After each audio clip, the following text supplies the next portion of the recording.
बंदी छोड़ सतगुरु रामपाल जी परमेश्वर जी की जय हो।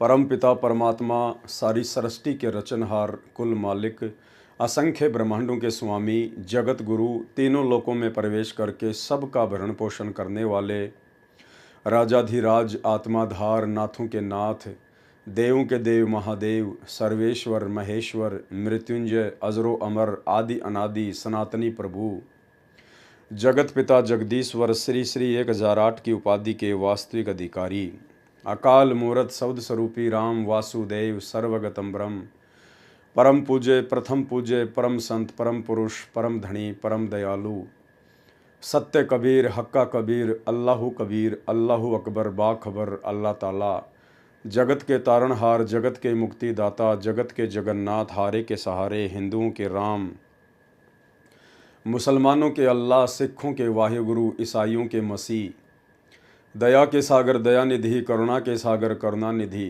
स्वयंभू परिभू संकट मोचन कष्ट हरण मंगल करण दुख भंजन अविगत कबीर निर्विकार निर्विषम परमात्मा अलय अलेख सतगुरु आदि अनादि सतगुरु असली मर्यादा पुरुषोत्तम असली राम असली कृष्ण असली घनश्याम असली मुरारी राजाओं के राजा महाराजाओं के महाराजा शहंशाहों के शहंशाह सम्राटों के सम्राट भगवानों के भगवान अल्लाहों के अल्लाह मसीहाओं के मसीह सच्चे वाहिगुरु बाबाओं के बाबा पीरों के पीर सेठों के सेठ जगत सेठ सावड़सा सेठ सर्वगुण संपन्न अनंत कोटि कलाओं के स्वामी अनंत कोटि ब्रह्मांडों के नायक योगियों में महायोगी ध्यानियों में महाध्यानी सिद्धों में परम सिद्ध ज्ञानियों में तत्व ज्ञानी ब्रह्म ज्ञानी महाज्ञानी परम ज्ञानी सर्वश्रेष्ठ ज्ञानी विज्ञानी युवा कबीर समरथ कबीर असमवात अमित ओजा सच्चे रहनुमा करीम अल्लाह सुभान अल्लाह दुनिया के अंतिम पैगंबर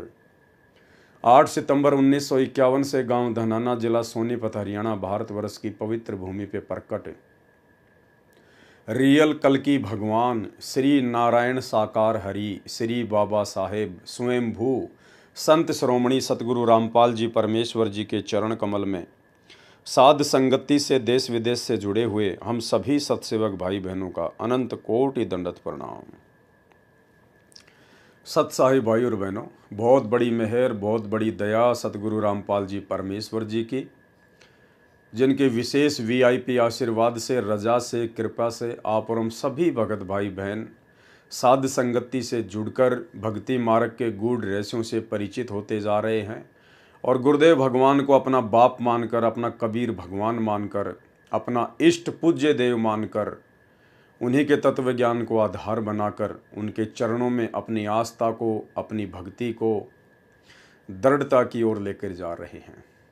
भाई और बहनों, ये सब कुछ इस कलयुग की बिचली पीढ़ी में सतगुरु रामपाल जी परमेश्वर जी के आशीर्वाद से साध संगति से जुड़कर ही संभव हुआ, क्योंकि ये साध संगति केवल परमात्मा कलयुग की बिचली पीढ़ी में ही रखवाते हैं, जीव को मौका देते हैं। साध संगति से जीव की उन सभी शंकाओं का निवारण होता है जो शंकाएं सतगुरुदेव भगवान के गूढ़ सांकेतिक सत्संगों को सुनकर नहीं हो पाता है। फिर साध संगति के माध्यम से परमात्मा अपने आत्माओं को निमित्त बनाकर समारोह के माध्यम से भगत मिलन के माध्यम से या वर्तमान में जैसे परमात्मा ने विज्ञान दे दी वैज्ञानिक उपकरण दे दिए, तो जैसे हम लाइव आ रहे हैं इस प्रकार वीडियो बनाकर परमेश्वर अपने भक्तों को सद्बुद्धि देते हैं और परमेश्वर अपने उन गूढ़ सांकेतिक सत्संगों को हल्का करवाकर अपने बच्चों तक संदेशे पहुंचाते हैं। तो निसंदेह आज गुरुदेव के आशीर्वाद से साध संगति से ही हमें सतगुरु रामपाल जी भगवान की पहचान हो पाई है कि सतगुरु रामपाल जी कोई सामान्य संत या पुरुष नहीं हैं, कोई सामान्य व्यक्ति नहीं है। ये किसी माँ के गर्भ से जन्म लेकर जेल में लिपटकर आप और हमारी तरह दो कोटि के जीवों के माफिक माँ के गर्भ से बाहर नहीं आए हैं। ये स्वयंभू हैं, ये सर्व सृष्टि को उत्पन्न करने वाला परमेश्वर है।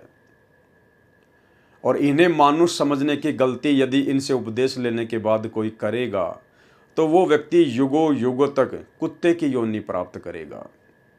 कबीर गुरु को मानुष जो गिने कर चरणा अमृत को पान, ते नर नरक में जाएंगे, जन्म जन्म बने समान। वो कुत्ता बनेगा युगों युगों तक। और भाई और बहनों, कुत्ता बनने वाली प्रोसीजर से बाहर वर्तमान में सिर्फ सतगुरु रामपाल जी की मुट्ठी भर सतसेवक ही बाहर निकल पाए हैं। अन्यथा सतलोक आश्रमों से जुड़ी हुई 90% संगत, स्वयंभू सतगुरु रामपाल जी परमेश्वर जी का कलयुगी परिवार, आश्रम मैनेजमेंट, ये सभी लोग वर्तमान में भगत होकर भी, सारनाम तक लेकर भी, 20-20 वर्षों से साधना करके भी कुत्ते बनने वाली प्रोसीजर में ही आगे बढ़ रहे हैं। क्योंकि अभी तक इन लोगों के दिलो दिमाग से सतगुरु रामपाल जी परमेश्वर जी की मानुष वाली छवि बाहर नहीं निकल पाई है। ये संत जी को कबीर परमात्मा नहीं मानते हैं, पूर्ण ब्रह्म परमेश्वर नहीं मानते हैं। ये केवल संत रामपाल जी को कबीर जी का अवतार मानते हैं, उनकी भेजी गई कोई आत्मा मानते हैं, उनका दास मानते हैं, उनका संदेश वाहक मानते हैं। और इसीलिए गरीबदास जी कहते हैं कि गुरु मानुष कर जानते वो नर कहिए अंध, और दुखी संसार में फिर आगे काल के फंद। और इस बात का प्रमाण है कि ये लोग अपने गुरु जी को कबीर जी नहीं मानते हैं। सबसे बड़ा प्रमाण है कि जून के महीने में इन लोगों के द्वारा जितने भी श्रद्धालु सतलोक आश्रमों से जुड़े हुए हैं, इनके द्वारा प्रतिवर्ष जून के महीने में एक दाढ़ी मूंछ वाली कबीर जी की समझे जाने वाली काल्पनिक फोटो का कबीर प्रकट दिवस मनाना। अगर इन्हें लगता है कि वर्तमान में वो कबीर सतगुरु रामपाल जी भगवान ही है, तो वर्तमान में जिंदा कबीर के धरती पर प्रकट रहते सहते उनसे उपदेश लेने के बाद फिर भलाई कागज की मुर्दा फोटो को कबीर मानकर, उस दाढ़ी मूंछ वाली फोटो को कबीर परमात्मा मानकर, फिर क्यों जून के महीने में उसका प्रकट दिवस मनाते हो? यदि आपने अपने गुरु को ही कबीर मान लिया तो फिर क्यों उस मुर्दा बेजुबान ना बोलने चलने वाली कागज की कबीर जी की समझे जाने वाली काल्पनिक फोटो को लॉकेट में डालकर अपने सीने से लगाए फिरते हो? क्यों अपने घर पर दरबार साहिब में उस कागज की कबीर जी की समझे जाने वाली नकली फोटो को सजा के रखते हो? इसका मतलब आप लोगों ने अभी तक उस फोटो का पीछा नहीं छोड़ा है। आपकी आस्था उस नकली फोटो में अभी है, और जब तक आपकी आस्था उस कागज के टुकड़े में रहेगी, तब तक आप अपने गुरुजी को सौपन में भी कबीर परमेश्वर नहीं मान पाएंगे। और जब तक आप अपने गुरु को ही कबीर परमेश्वर नहीं मानेंगे, तब तक भक्ति करते करते भी आप जी कुत्ता बनने वाली ही प्रोसीजर में हैं।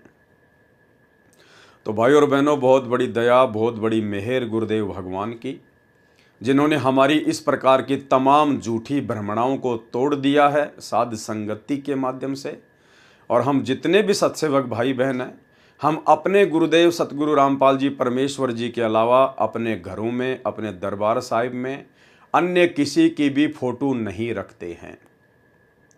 हम केवल जयकारा भी अपने गुरुदेव भगवान का ही लगाते हैं, और इसके अलावा कबीर जी का लगाते हैं, क्योंकि स्वयं हमारे गुरुजी ही कबीर जी हैं, और वेदों में हमारे गुरुजी संत रामपाल जी का नाम कबीर जी हैं। नाम सत्य है, लेकिन वो दाढ़ी मूंछ वाली फोटो सत्य नहीं है, वो नकली है। और हम केवल ज्ञान को आधार बनाकर, गुरुदेव भगवान के हिसार जेल में रहते सहते घर को आश्रम बनाकर केवल अपनी भक्ति को निरंतर आगे बढ़ा रहे हैं। तो भाई और बहनों, ये बहुत बड़ी मेहर इस कलयुग की बिचली पीढ़ी में सतगुरु रामपाल जी परमेश्वर जी की विशेष वीआईपी रजा के बिना संभव नहीं है।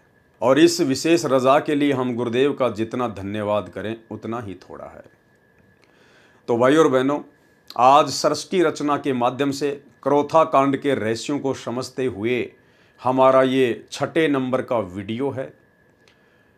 और यदि आपने 1 नंबर पार्ट से देखना शुरू नहीं किया है, यानी अभी तक आपने वीडियो नंबर 1 से लेकर 5 तक नहीं देखे हैं, तो आपको कुछ भी समझ में नहीं आने वाला है। आप ये वीडियो देखकर अपना समय ही बर्बाद करेंगे। इसलिए आपसे प्रार्थना है, यदि आप समझना चाहते हैं वास्तव में पूरे षड्यंत्र को, पूरे घटनाक्रम को, क्रोथा कांड को, बरवाला कांड को, तो आप जी ने 1 नंबर पार्ट से वीडियो देखना शुरू करना चाहिए। कल जो हमारा 5वें नंबर का पार्ट था, 5वें नंबर का वीडियो था, यदि आपने उस वीडियो को नहीं देखा है तो अब आगे का वीडियो आपको बिल्कुल भी समझ में नहीं आने वाला है, क्योंकि कल का वीडियो हमारा स्वतंत्र कर्मों को लेकर था कि स्वतंत्र कर्म क्या होते हैं और स्वतंत्र कर्म के चलते जीव भक्ति मार्ग में स्वयं के लिए भी बाधा उत्पन्न कर देता है और अपने गुरुदेव भगवान के भक्ति मार्ग में भी बाधक बन के खड़ा हो जाता है।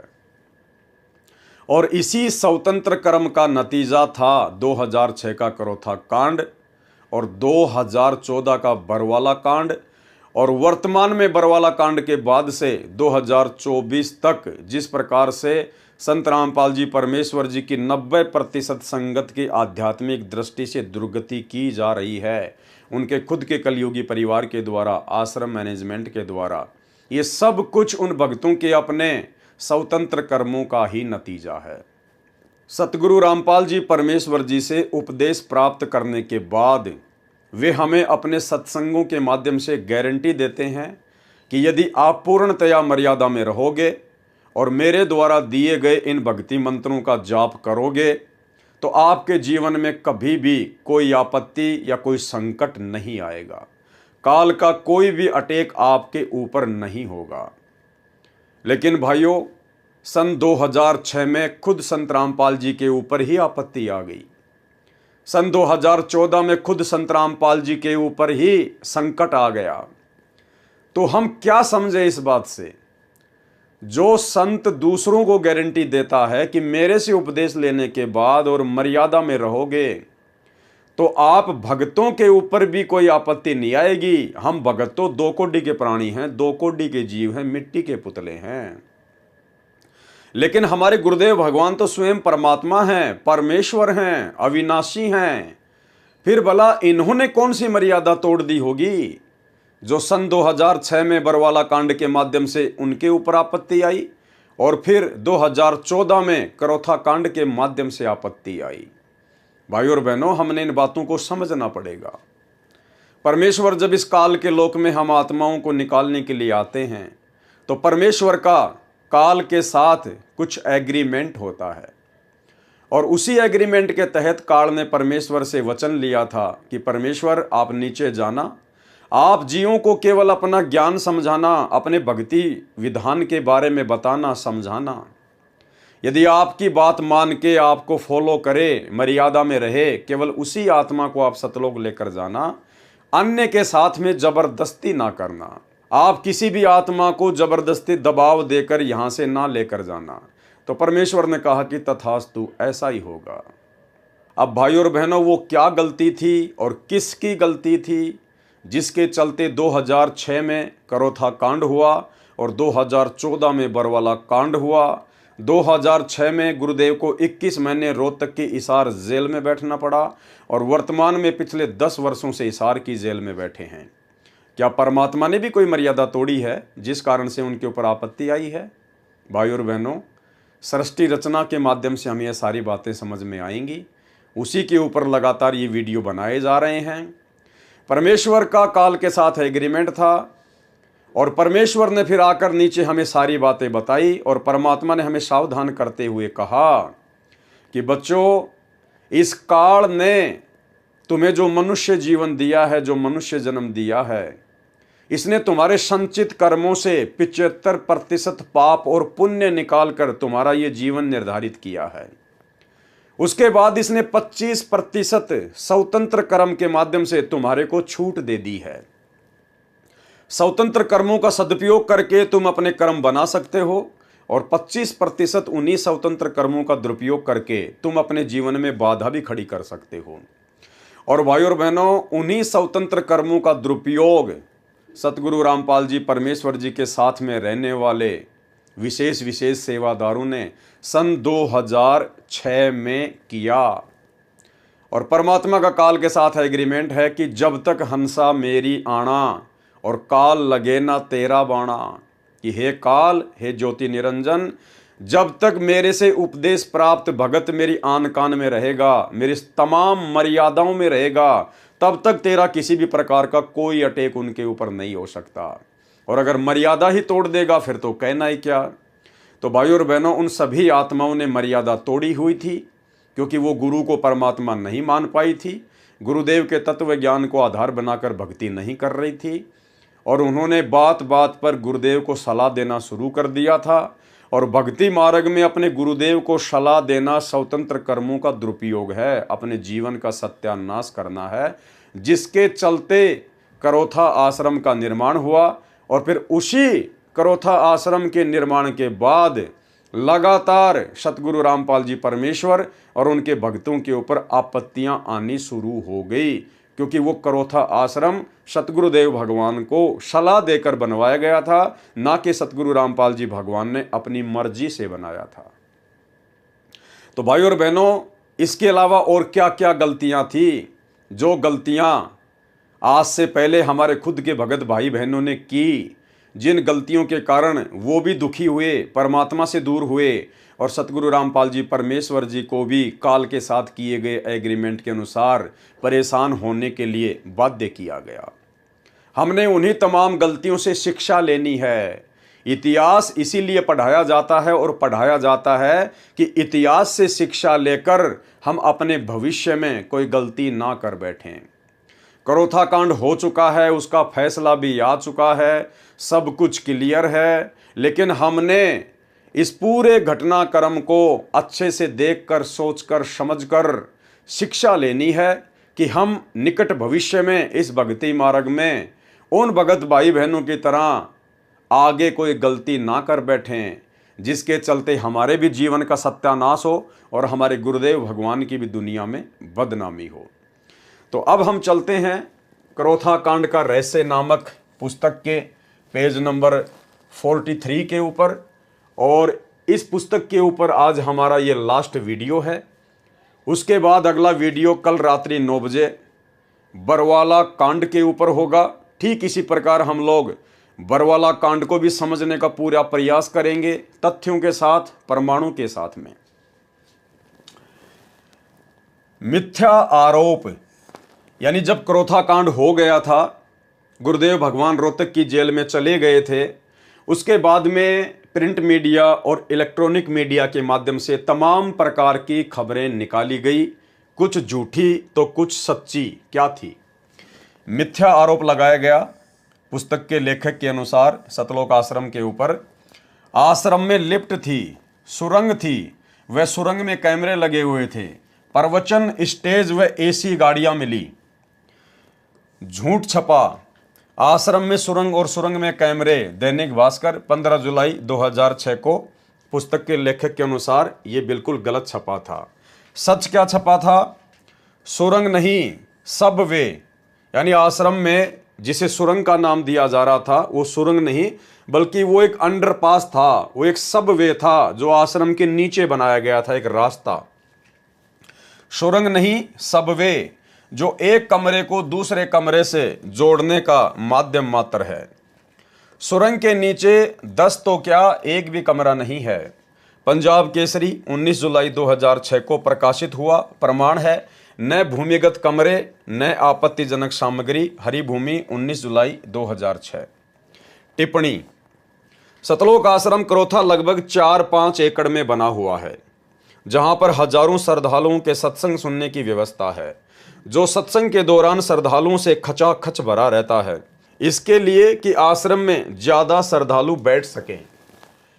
एक नई दूसरी स्टेज बनाई गई जो महाराज जी के विश्रामालय से काफी दूर थी, और भीड़ में स्टेज तक जाने का कोई और जरिया न देखते हुए आश्रम में बंदी छोड़ भक्ति मुक्ति ट्रस्ट ने, यानी आश्रम के सेवादारों ने, आश्रम के भक्तों ने जमीन के नीचे से एक गलियारा सबवे बनाया, ताकि श्रद्धालुओं की भीड़ को भी परेशानी न हो, और सतगुरु रामपाल जी महाराज को भी यह गलियारा सतगुरुदेव के विश्राम करने वाले स्थान से सीधा प्रवचन के स्टेज तक जाता है, और वहां से भक्तों ने अपने गुरुदेव जी को ज्यादा कष्ट न हो ये समझते हुए लिफ्ट वाला आसन लगा दिया। भाइयों और बहनों, कल आपने स्वतंत्र कर्मों को लेकर वीडियो पढ़ा था। ये 2 गलतियां करोथा आश्रम मैनेजमेंट ने, बड़े बड़े भक्तों ने उन्हीं स्वतंत्र कर्मों का ज्ञान को आधार ना बनाकर दुरुपयोग किया और उन भक्तों के द्वारा इस प्रकार से स्वतंत्र कर्मों का दुरुपयोग करने के चलते करोथा कांड के बाद में यही सब बातें मीडिया के माध्यम से गुरुदेव भगवान की और सतलोक आश्रम करोथा की बदनामी का कारण बना। क्या लिखा जा रहा है भगत विजय दास के द्वारा, जिसने पुस्तक लिखी है कि आश्रम में बंदी छोड़ भक्ति मुक्ति ट्रस्ट ने, अब बंदी छोड़ भक्ति मुक्ति ट्रस्ट तो एक डॉक्यूमेंट्स है, एक नाम है। वो बंदी छोड़ भक्ति मुक्ति ट्रस्ट जो 4 अक्षर हैं वो थोड़े ना सव्य बनाएंगे, वो तो कागज के टुकड़े हैं। तो बंदी छोड़ भक्ति मुक्ति ट्रस्ट ने, इसका मतलब है कि आश्रम के मैनेजमेंट ने, आश्रम में रहने वाले विशेष भक्तों ने, सेवादारों ने, जो गुरुदेव के साथ में रहते थे, उन लोगों ने अपनी मनमानी करते हुए अपनी सोच आधार से आश्रम में बंदी छोड़ भक्ति मुक्ति ट्रस्ट ने जमीन के नीचे से, करोथा आश्रम के नीचे से एक गलियारा सबवे बनाया ताकि श्रद्धालुओं की भीड़ को भी परेशानी न हो। और सतगुरु रामपाल जी महाराज जी भी ये गलियारा सतगुरुदेव के आराम करने वाले स्थान से सीधा प्रवचन के स्टेज तक जाता है। इन्होंने जमीन के नीचे एक सबवे बनाया, एक सुरंग टाइप एक गलियारा बनाया जो नीचे ही नीचे एक कमरे से दूसरे कमरे को जोड़ता है। और वो इन्होंने इसलिए बनाया, ये सोचकर बनाया कि जब गुरुजी अपने आराम करने वाले स्थान से भक्तों के लिए सत्संग करने के लिए स्टेज पर आएंगे तो गुरुजी को भक्तों के बीच से होके आना पड़ेगा। यानी जैसे माइयां और भगत अलग अलग बैठते हैं आश्रम में, तो बीच में कम से कम 10 से 12 फुट की गैलरी होती है आने जाने के लिए। तो सतलोक आश्रम करोथा मैनेजमेंट ने यह सोचकर कि गुरुजी को भक्तों के बीच से ना आना पड़े, गुरुजी सीधे अंडरग्राउंड तरीके से अपने कमरे से और स्टेज तक आ जाएं। और फिर इन्होंने और क्या गलती कर दी, जमीन के नीचे से स्टेज तक आने के लिए इन्होंने एक लिफ्ट बना दी कि गुरुजी नीचे से लिफ्ट में बैठकर सीधे अपने प्रवचन वाले स्टेज पर आ जाएं।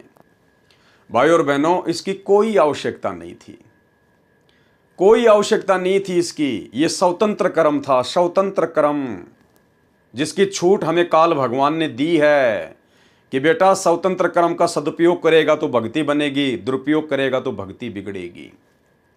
अरे ये तो बहुत अच्छी बात थी भाई, 4 या 5 एकड़ में पूरा आश्रम फैला हुआ है और मुश्किल से जहां पर गुरुजी आराम करते हैं वहां से जब गुरुजी सत्संग करने के लिए स्टेज पर आते हैं तो मुश्किल से 70 से 80 या 90 मीटर की दूरी गुरुदेव को चलकर तय करनी होती है।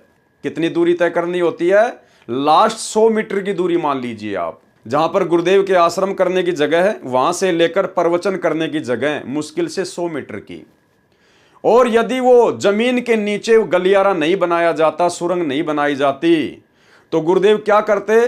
गुरुदेव सत्संग में पांडाल के बीच से होकर आते, अपने भक्तों के बीच से होकर आते। अरे ये तो बहुत अच्छी बात थी, ये तो बहुत अच्छी बात थी। भाई बहनों को अपने गुरुदेव भगवान के दर्शन करने को मिलते, परमात्मा के दर्शन होते, आते समय भी और जाते समय भी भक्तों के भाव बनते, कोई दंडवत करता, कोई हाथ जोड़ के खड़ा होता। ये तो बहुत अच्छी बात थी भाई। गुरुदेव को इतना छुपाया क्यों जा रहा है? वो परमात्मा तो अपनी आत्माओं के लिए आता है, उनसे प्यार करने के लिए आता है, उनकी देख रेख के लिए आता है। और हम भी तो आश्रम में इसीलिए जाते हैं कि गुरुदेव के हमें दर्शन हो सकें, अन्यथा सत्संग तो सबके घर में है। आश्रम में केवल उनके दर्शनों के लिए जाते थे भगत, उनके मुख कमल से सत्संग सुनने के लिए जाया करते थे। तो ये इन लोगों का मनमाना आचरण था स्वतंत्र कर्मों के तहत, अन्यथा 100 मीटर की दूरी कोई ज्यादा नहीं होती है।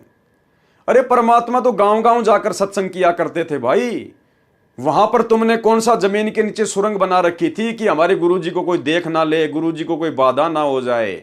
ये केवल इन भक्तों की अपनी सोच थी, जबकि सतगुरु रामपाल जी भगवान तो करोथा आश्रम बनने से पहले बसों में बैठकर उनको बैठने के लिए सीट भी नहीं मिलती थी। एक समय सन 1994 के आसपास में सतगुरु रामपाल जी भगवान राजस्थान के माउंट आबू में सत्संग करके वापस आ रहे थे। उस समय उनके पास में अपना कोई भी साधन नहीं था, वो रोडवेज बस में आ रहे थे और माउंट आबू से ही ब्रह्म कुमारी पंथ से एक जगदीश नाम का व्यक्ति सत्संग सुनकर वापस आ रहा था, उसी बस में बैठा हुआ था।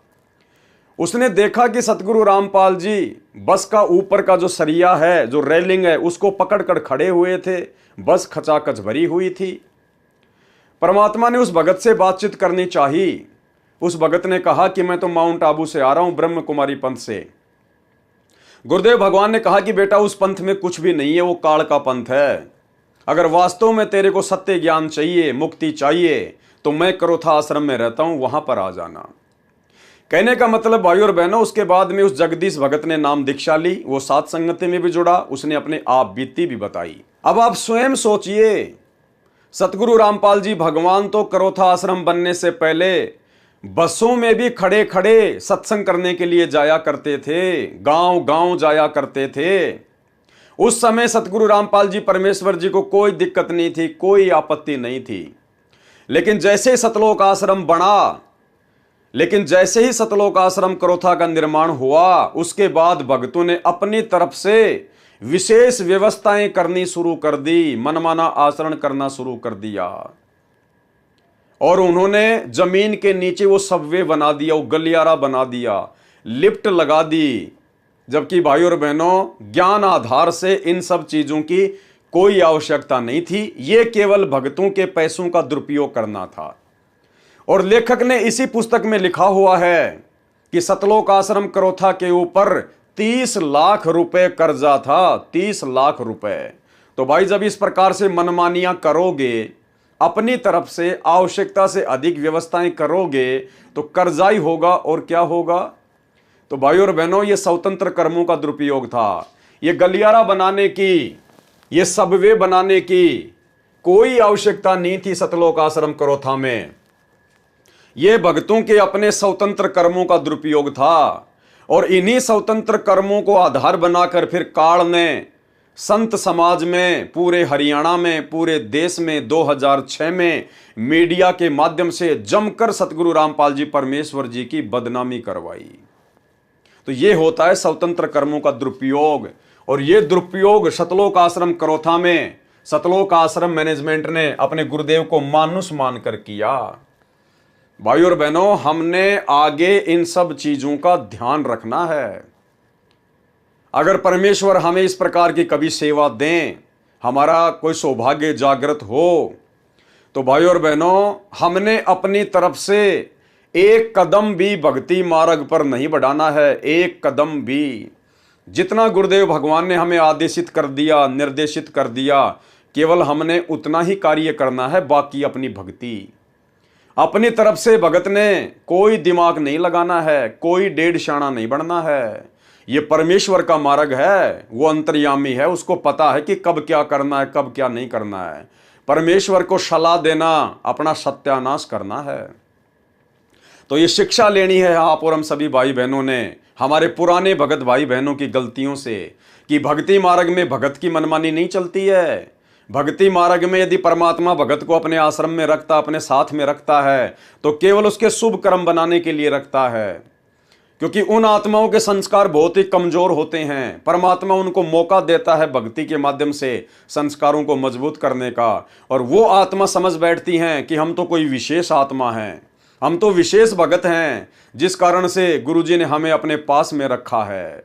एक समय सतलोक आश्रम बरवाला में बिहार से एक 70-80 साल की बूढ़ी माई जो पंडाल में बैठी रहती थी, दर्शनों के लिए गुरुदेव के पास लाइन में लग के गई। तो माई को भरम था। माई ने गुरुदेव से दर्शनों के समय कहा कि गुरुदेव, सबसे पहले तो यही भगत पार होंगे जो 24 घंटे आपके आगे पीछे घूमते रहते हैं, कोई बॉडीगार्ड बन के घूम रहा है। ये परमात्मा, ये तो दिन में 20 बार आपके हाथ से प्रसाद खाते हैं, दिन में 50 बार आपको दंडवत करते हैं, आप भी इनको आशीर्वाद देते रहते हो। मालिक, सबसे पहले तो यही पार होंगे। तो गुरुदेव ने माई से कहा कि माई, एक बात बता, डॉक्टर सबसे ज्यादा कौन से मरीज के पास में रहता है? ज्यादा देखभाल डॉक्टर कौन से मरीज की करता है ज्यादा? बोला जी, उसी की करेगा जो ज्यादा सीरियस होगा, ज्यादा बीमार होगा, मरने की हालत में होगा। तो बोला माई ये जितने भी भगत जो मेरे आसपास आपको दिखाई दे रहे ना, ये सारे के सारे कोमा में हैं। आध्यात्मिक दृष्टि से ये तुम सबसे ज्यादा बीमार हैं। अगर मैं इनको अपने पास में ना रखूं तो काल इनको कब का उठा ले जाए। इनके संस्कार इतने कमजोर हैं।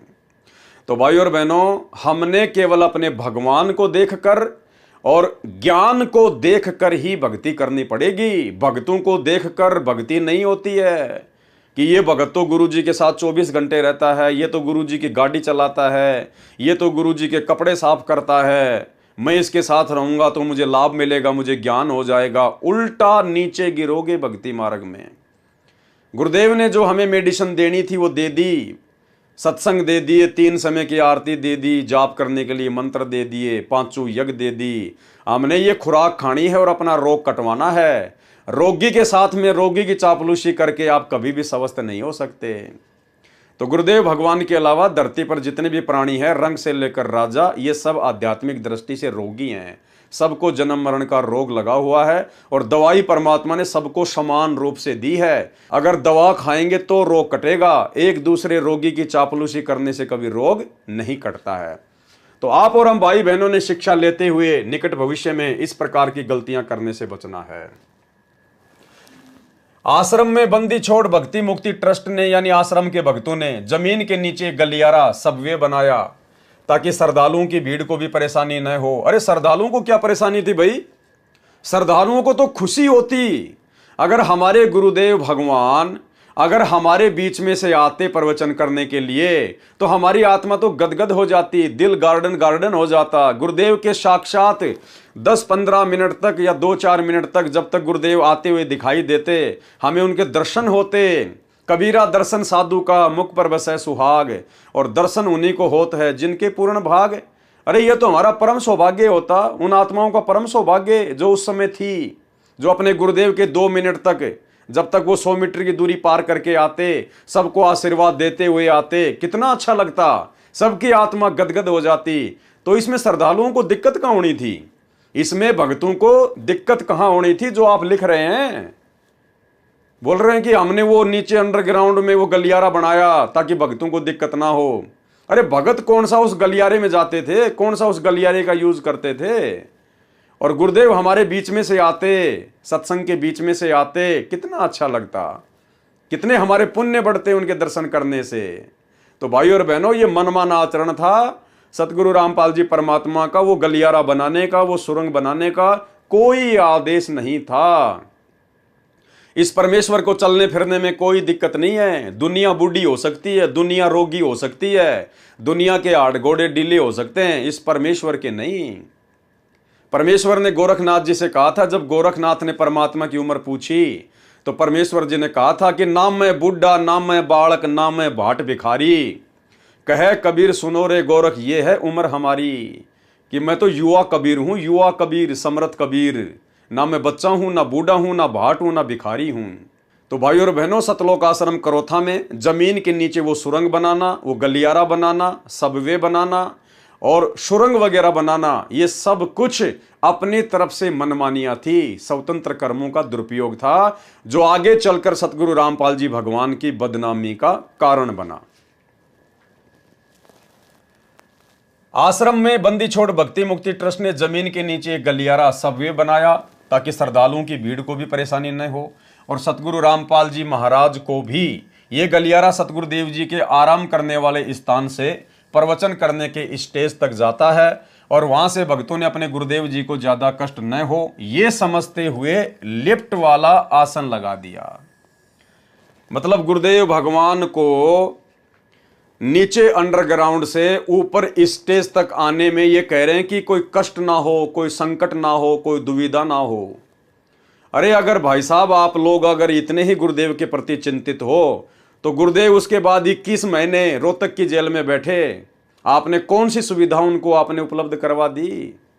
तुम्हारी मनमानियों के कारण गुरुदेव भगवान को दुखी होना पड़ा 21 महीने रोहतक जेल में। तुमने क्या सुविधा दी उनको? आज पिछले 10 साल से परमात्मा 10-12 की एक कोठड़ी में रोहतक जेल में बैठे हुए हैं, तुम लोगों ने क्या सुविधा दी उनको?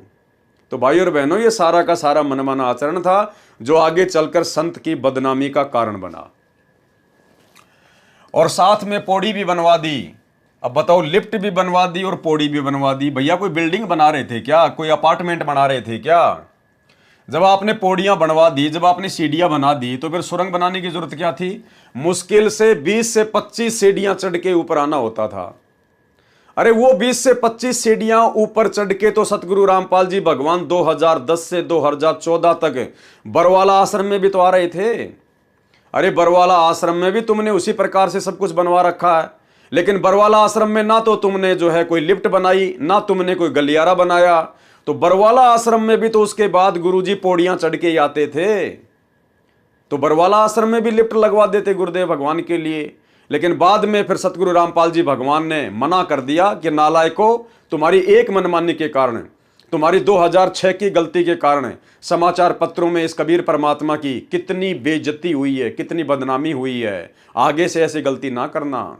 लेकिन उसके बावजूद भी इन्होंने और अन्य प्रकार की बहुत गलतियां सतलोक आश्रम बरवाला में की, जिसके ऊपर हम कल रात्रि 9 बजे से वीडियो बनाकर चर्चा करेंगे।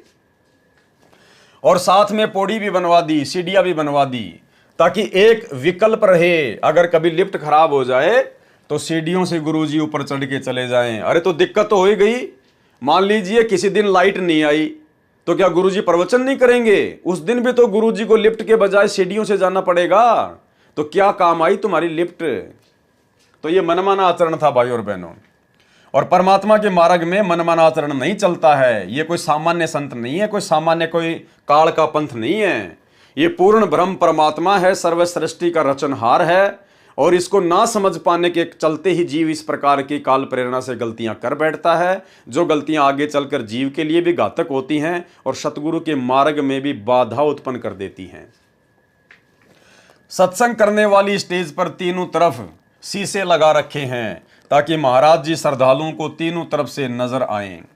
रात्रि सत्संग के समय सत्संग करने की स्टेज वाली शीशे की कुटिया में 500 वाट की ट्यूब रोशनी के लिए लगाई है, ताकि श्रोताओं को संत रामपाल जी महाराज स्पष्ट दिखाई दें।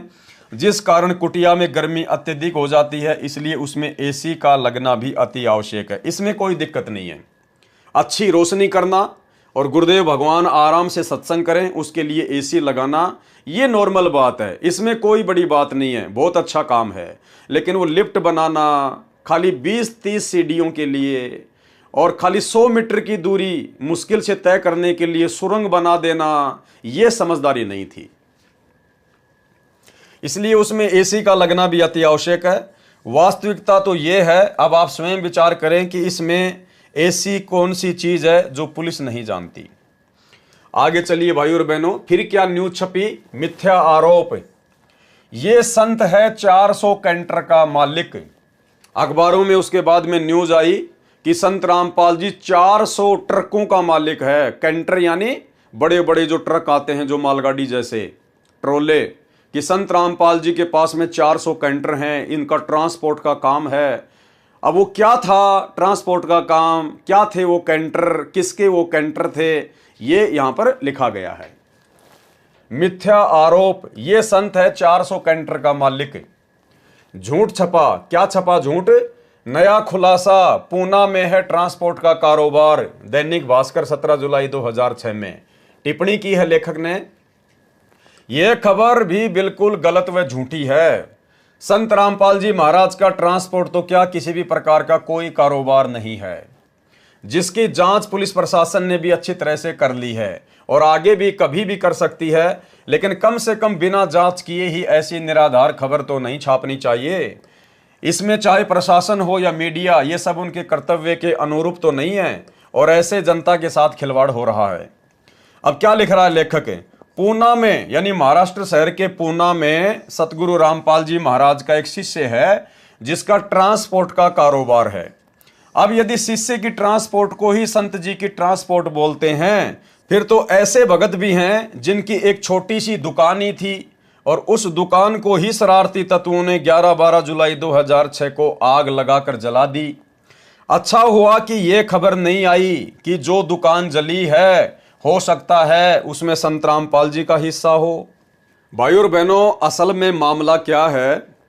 जब सतगुरु रामपाल जी भगवान महाराष्ट्र के पूना में सत्संग करने गए थे, तो वहाँ किसी भगत को उनका ज्ञान समझ में आ गया भगत ने नाम उपदेश ले लिया, पूरे परिवार में केवल अकेले ने। घर वालों ने काफ़ी विरोध किया, लेकिन उसने एक नहीं सुनी।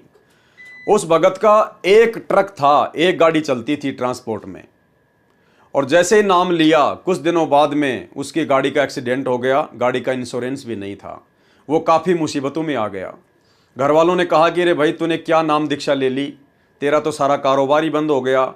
लेकिन उस भगत ने बिल्कुल भी परवाह नहीं की। घर वालों को कह दिया, मैं ये नाम नहीं छोड़ सकता, भले मेरा सब कुछ बर्बाद क्यों ना हो जाए। ये कारोबार तो मेरा फिर से सेट हो जाएगा, लेकिन जो चीज़ मुझे मिल चुकी है वो मुझे जीवन में दोबारा प्राप्त नहीं होगी। भगत का नाम था रविंद्र ढाका। उस भगत की ऐसी दृढ़ता देखकर अंतर्यामी परमेश्वर जी ने दया बख्शी, और उसके बाद उस भगत का बहुत ही अच्छा काम निकल पड़ा। उस एक्सीडेंट वाली स्थिति से भी वो बाहर निकल गया, और वर्तमान में कम से कम उसके पास में 500 गाड़ियां हैं, 500 बड़े बड़े ट्रक हैं, कैंटर, और पूना में उसका ट्रांसपोर्ट का काम है। नाम है रविंद्र ढाका। अब भाई और बहनों, उसके बाद में क्या होता है, उसी रविंद्र ढाका की उस ट्रांसपोर्ट को निमित्त बनाकर, क्योंकि मीडिया को तो मिर्च मसाला लगाकर अपनी पब्लिसिटी चाहिए होती है, तो मीडिया ने इस प्रकार की बातें छाप दी कि बाबा का तो महाराष्ट्र के पूना में बहुत बड़ा ट्रांसपोर्ट का काम है, 400 गाड़ियां चलती हैं, कैंटर चलते हैं। चलो, ये मीडिया का काम है, कोई बड़ी बात नहीं है। इस प्रकार की झूठी खबरें तो ये लोग छापते ही रहते हैं। अब 2014 का फिर बरवाला कांड हुआ, और बरवाला कांड होने के 7-8 महीने तक संगत में किसी भी प्रकार की पैसे की कोई सेवा नहीं चली थी। बरवाला कांड के 7-8 महीने के बाद में सतलोक आश्रम मैनेजमेंट हरियाणा ने संगत से पैसा ऐंठना शुरू किया था गुरुदेव के आदेश की आड़ में। और सबसे पहले इन्होंने जो संगत में पैसे की सेवा चलाई थी वो एक जमीन के नाम पर चलाई थी, कि हमने बरवाला कांड से पहले बरवाला आश्रम के पास में 60 एकड़ जमीन का सौदा किया हुआ था। 32 करोड़ में 5 करोड़ हमने दे दिए थे, 28 करोड़ हमारे को और चाहिए। इस प्रकार से इन्होंने संगत से पैसे की सेवा शुरू की, और संगत ने, बेचारी भोली संगत ने, नादान संगत ने गुरुदेव का आदेश समझकर भाई और बहनों दिल खोलकर सेवा की। जबकि उस जमीन के विषय में दास के पास में गुरुदेव भगवान का हिसार जेल से आया हुआ लेटर है। उस लेटर में गुरुदेव भगवान ने स्पष्ट लिखा हुआ है कि उस जमीन का जो बयाना दिया हुआ था, या तो वो बयाना वापस ले लो, अगर नहीं देते हैं तो कोई बात नहीं है, आगे फिलहाल आपने जमीन नहीं खरीदनी है। इसके बावजूद भी इन लोगों ने संगत से उसी जमीन के नाम पर पैसा ऐंठा, और इन्होंने वो बयाना भी वापस ले लिया, लेकिन संगत को नहीं बताया। संगत को लगा कि जमीन की आवश्यकता है, गुरुजी का आदेश है, इसलिए संगत ने दिल खोलकर सेवा की। तो भाई और बहनों, उस सेवा से पहले गुरुदेव का छोटा भाई महेंद्र, जो कि भगोड़ा बन के घूम रहा था, बरवाला कांड के बाद में पुलिस से बचकर भाग रहा था, उसको कुछ पैसों की आवश्यकता पड़ी अपनी सेटिंगबाजी करने के लिए या जैसी भी थी। तो उसने इसी रविंद्र ढाका से कहा कि रविंद्र ढाका जी, हमें कुछ पैसे चाहिए। तो रविंद्र ढाका ने उसको मना कर दिया। बोलो भैया, तू मेरा गुरु थोड़ी है। अरे मैं आश्रम में दान करता था तो मैं अपने गुरुजी को करता था, मेरे गुरुजी थे उस समय। तू भाई मेरा गुरु थोड़ी है जो मैं तेरे को पैसा दे दूं, तू तो मेरा गुरु भाई है, मैं कोई मूर्ख थोड़ी हूं। गुरु बिन दान पुण्य जो करी ही मिथ्या होए कबू न फल ही। तो रविंद्र ढाका और महेंद्र की आपस में खींचातानी हो गई। अब चूंकि महेंद्र सतगुरु रामपाल जी परमेश्वर जी के कलयुगी परिवार का हिस्सा है, उसके ऊपर संगत ज्यादा विश्वास करेगी नादानी में। तो सतगुरुदेव के छोटे कलयुगी भाई महेंद्र ने हिसार जेल का नाम बताकर और एक झूठा लेटर उस रविंद्र ढाका के नाम पर निकाल दिया कि भाई हिसार जेल से गुरुजी ने तेरे नाम का लेटर लिख के भेजा है, और ये लेटर पढ़ ले। इस लेटर में क्या लिखा हुआ है भाई और बहनों, वो लेटर दास अब आपको पढ़ाएगा। 2015 का वो लेटर है, और दास के पास में 2014 बरवाला कांड के बाद से सारे एविडेंस है, सारे सबूत हैं, जो जो गलतियां इन्होंने की नादानी में, वो लेटर दास आपको दिखाएगा। उस लेटर को पढ़ने के बाद में भाई और बहनों, आप जी खुद निर्णय कर लेना कि आपके सर्व समर्थ गुरुदेव भगवान को, आप और हमारे पूज्य परमेश्वर जी को उस लेटर के माध्यम से मात्र 50 लाख रुपए के लिए कितना बेबस और लाचार दिखाया गया है। कितना बेबस और लाचार। गुरुदेव प्रार्थना कर रहे हैं उस रविंद्र ढाका से उस लेटर में कि भाई मुझे उधार दे दे, उधार। क्या ये परमात्मा उधार मांगेगा क्या? जो तीनों लोकों में प्रवेश करके सबका भरण पोषण करता है, ये उधार मांग के अपनापन चलाएगा? ये उधार मांग कर अपना काम करेगा क्या? जो दुनिया को हीरे मोती लाल देता है ये उधार मांगेगा? लेकिन इनके नाम से वो लेटर निकाला गया। तो सोचिए गुरुजी का परिवार गुरुजी को क्या मानता है? मानुष से ज्यादा नहीं मानता। देखिए वो लेटर, ये है भाइयों और बहनों वो लेटर। अब काफी बार इसको इधर उधर करते समय थोड़ा सा ये धुंधला सा हो गया है, लेकिन फिर भी आपको दिखाई दे रहा होगा। सर्व भक्तों से निवेदन, पता चला है कि सेवादार आपस में मिलकर नहीं चल रहे। यानी महेंद्र ने अपनी सूझबूझ से बाहर की परिस्थितियों को देखकर लिखा गुरुदेव के नाम की तरफ से कि भाई गुरुजी कह रहे हैं कि मुझे पता चला है कि सेवादार आपस में मिलकर सेवा नहीं कर रहे। क्योंकि बरवाला कांड के बाद में भाई और बहनों राग द्वेष ईर्ष्या ज्यों की त्यों थी इनके अंदर, जैसा बरवाला आश्रम में थी। पता चला है कि सेवादार आपस में मिलकर नहीं चल रहे हैं। आप मिलकर सेवा करो। आपको पता है कि हम किस भयंकर दौर में हैं। समुद्र में नौका है, आप उसमें लड़ रहे हो, इसलिए आप स्वयं ही डूबोगे। शांति से रहो, मेरी आत्मा मत दुखाओ। ये दास तो आप पर बहुत उम्मीद लगाए बैठा है। मेरी आशाओं और 21 वर्ष की मेहनत पर पानी न फेरो। विजय निकट है। विश्व भर का मानव आपका सदा ऋणी रहेगा। यानी इस प्रकार की बातें उस महेंद्र के द्वारा लिखना गुरुदेव की आड़ में रविंद्र ढाका से 50 लाख रुपए ऐंठना था। सरकार मैदान छोड़ने वाली है। अब बताओ भाई और बहनों, अगर ये गुरुदेव का लेटर होता तो उनके वचन कभी फैल नहीं हो सकते, मिथ्या नहीं हो सकते। सरकार ने तो आज तक अपना मैदान नहीं छोड़ा, 10 साल हो गई। तो ये किसके द्वारा लिखा गया होगा ये लेटर? आप जी स्वयं निर्णय कर लेना। सरकार मैदान छोड़ने वाली है, आप मिलकर संघर्ष करो। आप दिनांक 11/8/2015 को पूरा जोर लगा दो संगत को हिसार लाने के लिए। भाई क्यों बुलाएंगे हमारे गुरुदेव संगत को हिसार में? संगत का क्या काम है? पुलिस प्रशासन ने गुरुजी को कोर्ट में पेश किया, कोर्ट ने गुरुजी को हिसार जेल में बैठा दिया। अब तो वकीलों का और जजों का काम है। संगत क्या निर्णय करेगी? क्या संगत गुरुजी को सजा सुनाएगी क्या, या उनको बरी करेगी? संगत का क्या काम था हिसार की तारीखों पर? लेकिन इस प्रकार से लेटर निकालकर काल प्रेरणा से, ये स्वतंत्र कर्म है भाई और बहनों, ध्यान रखना।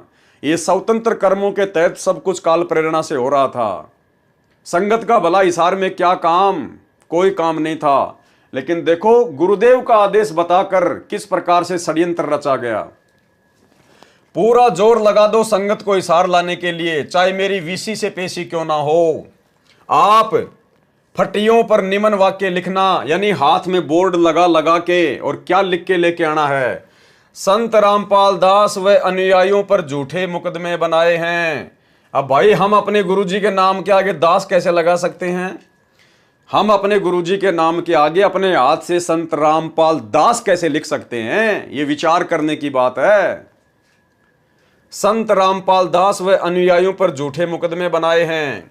न्याय के मंदिर में बैठे जज देवताओं न्याय की उम्मीद लेकर आए हैं। अब देखो यहां पर जजों को क्या कहा जा रहा है? देवताओं। जबकि 2014 बरवाला कांड से पहले तो उन्हीं जजों के खिलाफ पुस्तकें छापी गई, पता नहीं क्या क्या बातें उनके खिलाफ लिखी गई। भ्रष्ट है, भेड़िया है, पता नहीं क्या क्या उनको भड़का दिया गया बरवाला कांड करवाने के लिए स्वतंत्र कर्मों के तहत। अब यहां पर जजों के लिए महेंद्र जी देवता शब्द का यूज कर रहे हैं और कह रहे न्याय की उम्मीद लेकर आए हैं। नंबर 2, हे सरकार में बैठे अंधे गूंगे बहरे नेताओं, काला इतिहास बन जाएगा। सता रहे हो निर्दोष संत और भक्तों को, तुम्हारा कुल का नाश हो जाएगा। नंबर 3, याद ताजा कर दी रावण कंस हिरणाकुश के अत्याचारों की। कभी सुनेगा भगवान हम निर्दोष बेसहारों की। नोट, आप छोटा सा पैम्पलेट बनाकर भी ये वाक्य बांट सकते हो। 30/7/2015 को, 31/7/2015 को यदि आप उचित समझें तो ऊपर लिखे वाक्यों को पंपलेट उसमें यह लिखकर कि कृपया जाने बरवाला की घटना का सच, पुस्तक बरवाला कांड की घटना की सच्चाई से आप हिसार कोर्ट से सब जजों के कार्यालय में ये पंपलेट तथा पुस्तक बरवाला की घटना की सच्चाई बांट सकते हैं। डरना नहीं है, कुछ बहनें भी इस कार्य को कर सकती हैं। जिनको जेल भी जाना पड़े तो कोई परेशानी न हो। देखो, परमात्मा इस प्रकार से नहीं करवा सकते अपने बच्चों से भाई और बहनों, और ना परमात्मा ये लिखेंगे कि जेल जाना पड़ जाए तो कोई दिक्कत नहीं है, क्योंकि जेल तो हो चुकी। गुरुदेव भगवान को जो होना था वो तो हो गया। अब भगत उसमें क्या कर सकते हैं? भगत केवल गुरुदेव का ज्ञान प्रचार कर सकते हैं, बैठ के अपनी भक्ति कर सकते हैं। बहनें तथा ऐसे ही भगत भाई निडर होकर यह पुस्तक जजों की मेज पर रखो। पंपलेट में आप ये वाक्य भी लिख सकते हो कि फटियों तथा बैनरों पर प्रिंट कर रखे हैं।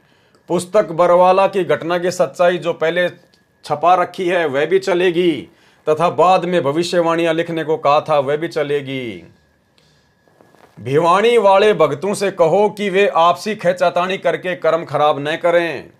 बहन अनीता को कहो कि वह अपने पति को कुछ भी कार्यक्रम की जानकारी ना दे। आप भगत नानक भिवानी वाले को न बदलें, क्योंकि बात तो अनीता का पति खराब कर रहा है।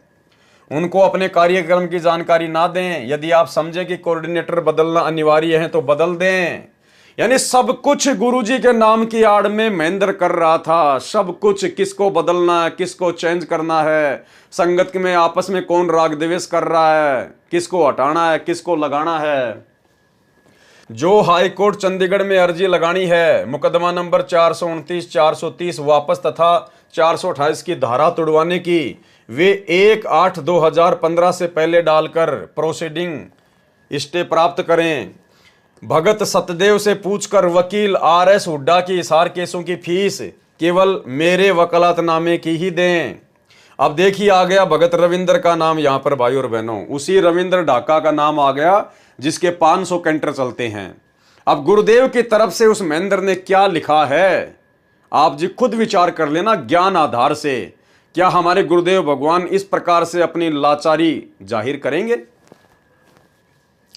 भगत रविंद्र ढाका से कहना कि 50 लाख रुपए का प्रबंध कर, गुरुजी का आदेश है, खर्चा बहुत हो रहा है, भगत मोहनलाल को देना है। ये मोहनलाल कौन है? ये वही महेंद्र है। इसने पुलिस के डर से अपना नाम बदल लिया था बरवाला कांड के बाद में, मोहनलाल। ये महेंद्र से मोहनलाल बन गया था। तो क्या कह रहा है? गुरुजी का नाम लेके लिख रहा है कि वो पैसा भगत मोहनलाल को देना है, यानी महेंद्र को देना है। जितना जितना आवश्यक पड़ने पर देता रहे, उधार लेना है बाद में दे देंगे। क्या सतगुरु रामपाल जी भगवान कभी अपने भगत से उधार पैसा लेंगे? और ऐसा कौन महान नीच महान नालायक भगत होगा जो अपने गुरुजी को उधार पैसा देगा? अरे गुरुजी को तो दान दिया जाता है, सर्वस्व न्यौछावर कर दिया जाता है। कौन ऐसा गुरु होगा जो अपने भगत से उधार पैसा मांगेगा? और मान लो गुरु ने मांग लिया, उसकी परीक्षा हो सकती है, तो कौन ऐसा महानीच भगत होगा जो उधार पैसा अपने गुरुजी को देगा और फिर वापस लेने की उम्मीद रखेगा? तो भाई और बहनों, ये शब्द सतगुरु रामपाल जी भगवान के नहीं है। आपने किसी भी सत्संग में नहीं सुना होगा। हमेशा परमात्मा यही कहते हैं कि इस दास ने किसी से एक नए रुपए की कभी डिमांड नहीं करी। कभी भी एक नए पैसे की डिमांड इस दास ने नहीं की, और ना कभी किसी की कोई पर्ची काटी। सुनिए छोटा सा सत्संग। ते नट पेरना कांदर सासी मांग्या कर बठिया रे, अर्जुन की लो लगे सतपुरुष ते वो तो मोती देवे उदारे, टूका कारण फिरे कुकरा सत्तर घर फिर आवे, ये तो लक्षण नहीं संत के क्यों बाणा वृद्ध लजावे। अपनात्मा इस दास ने सन 1994 से आदेश हुआ था पूज्य गुरुदेव का दीक्षा देने का। 94 और 95 के मई तक तो दास सर्विस भी करता रहा, सैटरडे संडे को सेवा भी करता रहा। सब खर्चा अपने जेब से आप ही करता था। फिर परमात्मा की दया से इतना सेवा बढ़ गई, नौकरी भी त्यागनी पड़ी। दास जूनियर इंजीनियर की नौकरी करता था। उससे लेकर आज तक एक नया पैसा किसी से नहीं कहा दान दे दे या कोई पर्ची काटी हो। और आप देख रहे हो भगवान के दरबार में क्यों परमात्मा इतना देता है अपनी प्यारी आत्माओं को। और फिर उमंग भरता है, करे कराव साइया मन में लहर उठा, दादू से दरजीव के आप बगल हो जा। तो यहाँ देख लो कि कैसा मालिक की दया है, सब तरह की व्यवस्था है, और आज तक एक ना पैसा नहीं मांगा दास ने। तो कहते हैं जो मांगे सो बढ़ुआ कहिए, दर दर फिरे अज्ञानी, और जोगी जोग संपूर्ण जिसका मांगना पीवे पानी। तो ये कहते हैं गरीबदास साहिब जी कह रहे हैं कि उत्तर पश्चिम पूर्व पश्चिम उत्तर दक्षिण ये फिरदा दाने दाने नू, और सर्व कला सतगुरु साहिब की हरियाए हरियाणे नू। गरीबदास कहते कबीर साहब आए भगवान हरियाणे नू, और तो मांगते फिरो धक्के खाते फिरो उस भगवान को पहचानो। तो बताओ भाई और बहनों, अब वही परमात्मा एक भगत के आगे भिखारी बनेगा, एक भगत के सामने इस प्रकार से लाचारी पेश करेगा, और वो भी परम संत सतगुरु रामपाल जी भगवान जो पूरी सृष्टि को दे रहे हैं। तो देखिए भाई और बहनों, किस प्रकार से गुरुदेव भगवान की आड़ में और उनके भाई के द्वारा, कलयुगी भाई के द्वारा काल प्रेरणा से किस प्रकार के शब्द लिखे जा रहे हैं। ये हैं स्वतंत्र कर्म, ये स्वतंत्र कर्म है भाई और बहनों, ये भोगने पड़ेंगे, फिर आगे चलकर ये भोगने पड़ेंगे। हमने शिक्षा लेनी है, शिक्षा हमने केवल उतना ही करना जितना गुरुजी ने सत्संगों में बता दिया। उसके बाद भाई और बहनों आंखें और कान बंद कर लेने हैं, अपनी रोजी रोटी का धंधा ईमानदारी से, बाकी जितना गुरुजी ने सत्संग कर दिए वही आदेश फॉलो करते हुए अपनी भक्ति करनी है। ये ड्रामेबाजी वही करता है जो गुरु को मानुष मानता है, जो गुरु को अपने जैसा दो कोड़ी का जीव मानता है। अब ये महेंद्र दास कहां से संत रामपाल जी को परमात्मा मान लेगा, भगवान मान लेगा।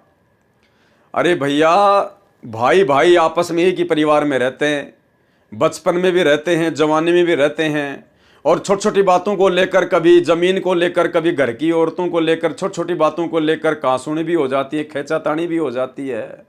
ये तो घर घर की राम कहानी है।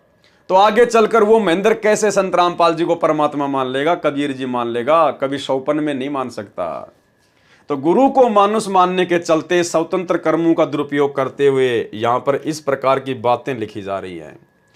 भगत रविंद्र ढाका से कहना कि 50 लाख रुपए का प्रबंध कर, गुरुजी का आदेश है, खर्चा बहुत हो रहा है, भगत मोहनलाल को देना है, जितना जितना आवश्यकता पड़ने पर देता रहे, उधार लेना है, बाद में दे देंगे उसको। नोट आगे क्या कहा गया, फिर महेंद्र के द्वारा रविंद्र ढाका को डराया गया है कि पैसे नहीं देगा तो फिर देख ले। नोट, रविंद्र ढाका क्या उत्तर देता है मुझे बताना।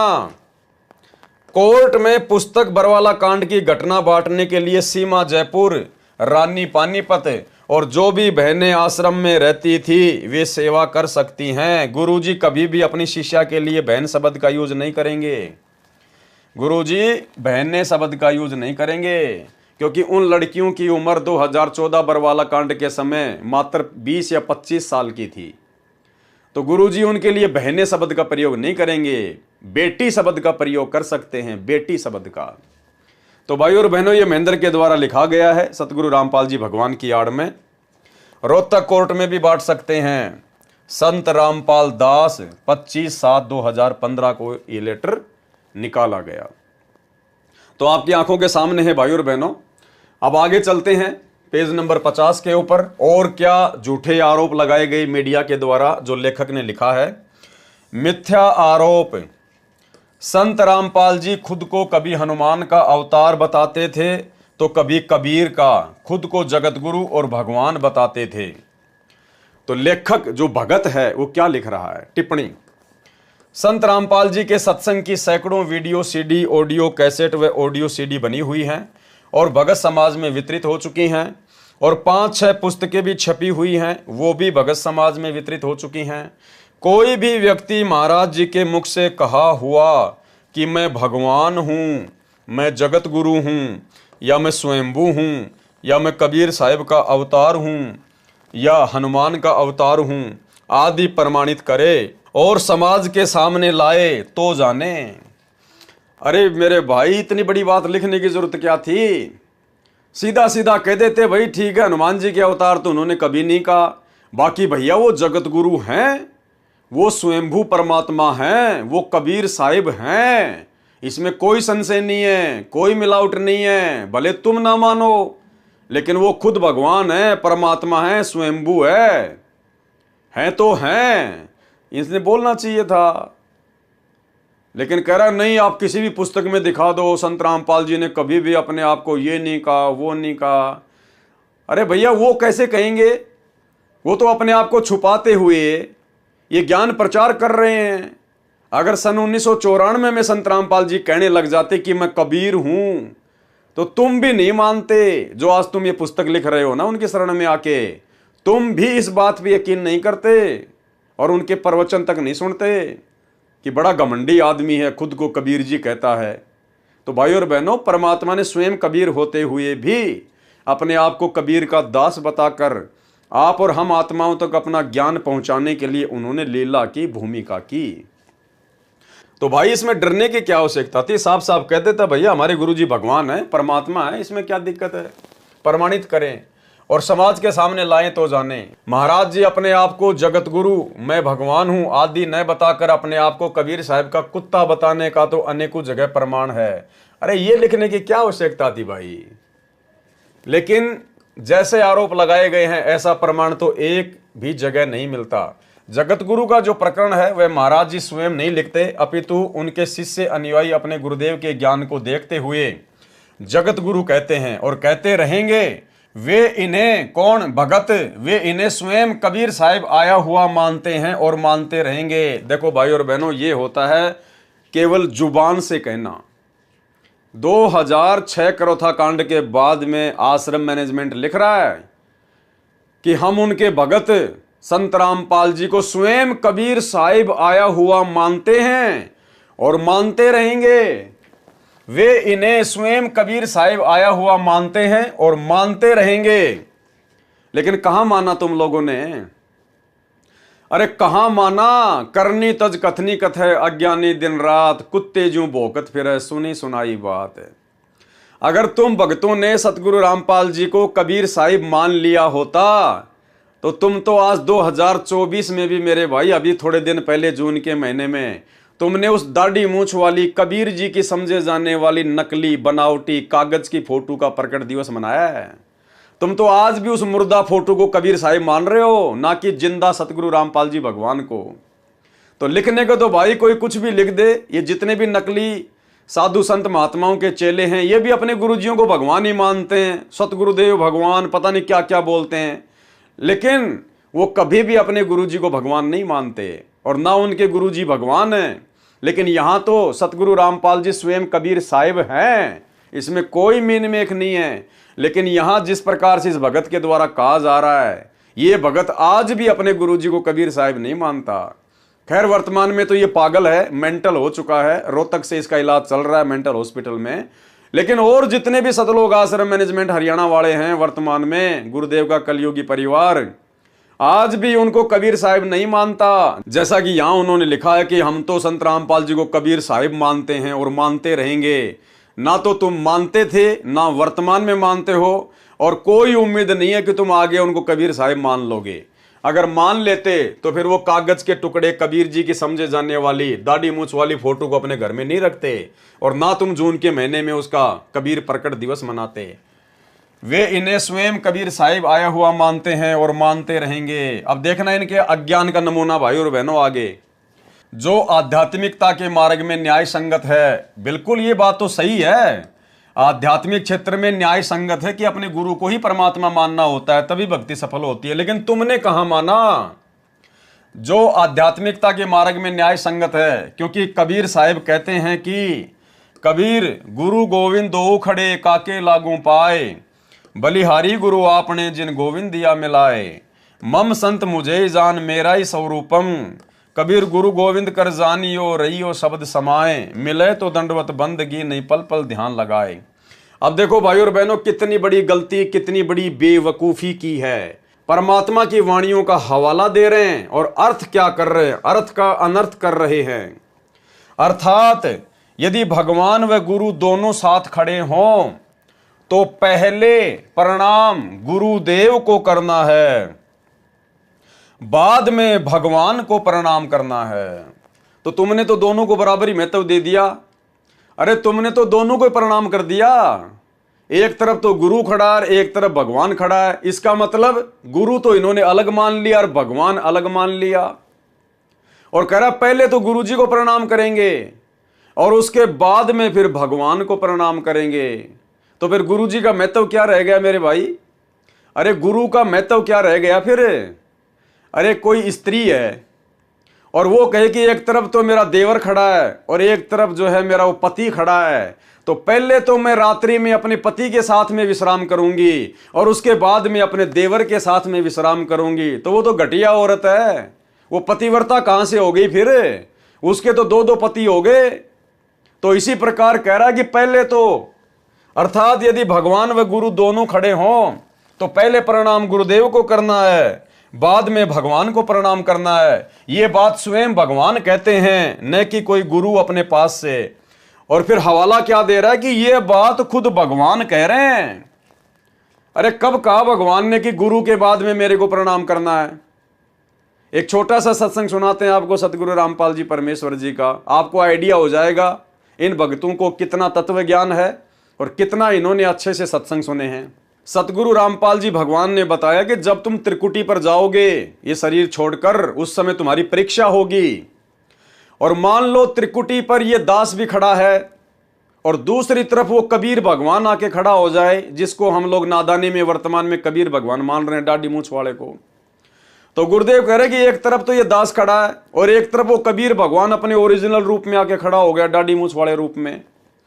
अब आप भक्तों ने क्या करना है? गुरुदेव कह रहे हैं इसी वाणी का हवाला देते हुए, गुरु गोविंद दोनों खड़े काके लागू पाए, बलिहारी गुरु अपना जिन गोविंद दियो बताए। तो गुरुदेव कह रहे हैं कि आपने केवल अपने गुरु जी के ही चरणों में पड़ना है, केवल अपने गुरु जी के चरणों में। अगर उधर भगवान की तरफ देख भी लिया, उस परमात्मा की तरफ अगर देख भी लिया, अगर झांक भी लिए, झांकना हरियाणा राजस्थान में कहते हैं देखना, यूं ऊपर मुंह करके झांकना, जैसे किसी खिड़की में से झांक के देखना। तो गुरुदेव कह रहे हैं अपने गुरु जी के ही चरणों में पड़ना है। अगर तुमने उधर झांक भी लिया उस दाढ़ी मूंछ वाले कबीर जी की तरफ, और यदि तुमने उनको प्रणाम कर लिया, उसी समय रिजेक्ट हो जाओगे, रिजेक्ट। और फिर गुरु जी कह रहे यहां भी ऐसा ही है, यानी जब तक हम धरती पर हैं इस मनुष्य शरीर में, तब तक भी आपने ऐसा ही करना है। उस दाढ़ी मूंछ वाली कबीर जी की फोटो को दंडवत प्रणाम नहीं करना, उसको भगवान नहीं मानना। अगर कोई कबीर भगवान तुम मानते हो गुरु जी के अलावा है, और वो भी अगर धरती पे आ जाए, उसकी तरफ देखना भी नहीं है, झांकना भी नहीं है, उसको प्रणाम करना तो बहुत दूर की बात है। तो सुनिए पहले ये छोटा सा सत्संग। गुरु और गोविंद दोनों खड़े, वहां मान लीजिए परमात्मा दोनों रूप बना के खड़ा हो जा, एक दास का रूप और दूसरा अपना ओरिजिनल रूप। तो कहते हैं वहां भी परीक्षा होगी, किसके लागू पाए। सबसे पहले कहते बलिहारी गुरु अपना जिन गोविंद दियो मिलाए। अपने गुरु जी के ही चरणों में गिरना, वहां पर परमात्मा की तरफ अगर झांक भी लिया, उधर साथ होगी तो वो रिजेक्ट करेंगे आपको। यहां भी ऐसा ही होगा। तो वहां गुरु जी के ही चरणों में समर्पित होना है, तो भगवान प्रसन्न। तो भाई और बहनों, सत्संग आपने सुन लिया। परमात्मा ने स्पष्ट आदेश दे दिया हम भक्तों को कि अपने गुरु जी के अलावा अगर ओरिजिनल भी अगर वो कबीर जी आ जाए, अगर कोई है तो तुम्हारी नादानी में, तो भी तुमने उसकी तरफ झांकना भी नहीं है, देखना भी नहीं है, दंडवत करना तो बहुत दूर की बात है।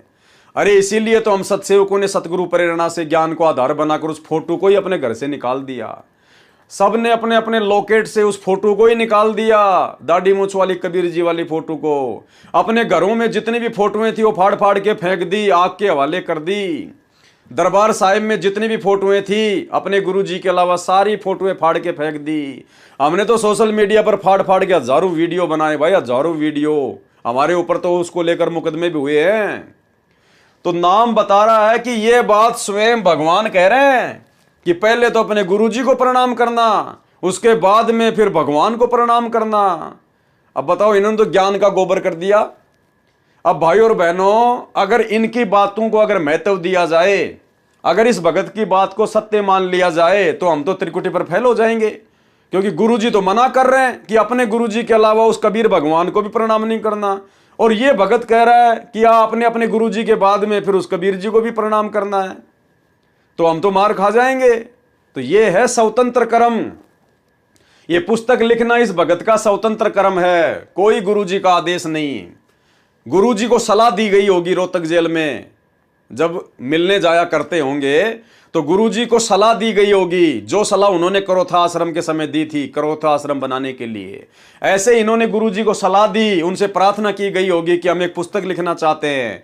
तो परमात्मा का तो काल के साथ एग्रीमेंट है भैया, वो तो चाहे तुम गोबर खाओगे, अगर गोबर खाने के लिए भी अगर तुम प्रार्थना करोगे तो गुरुजी मना नहीं करेगा।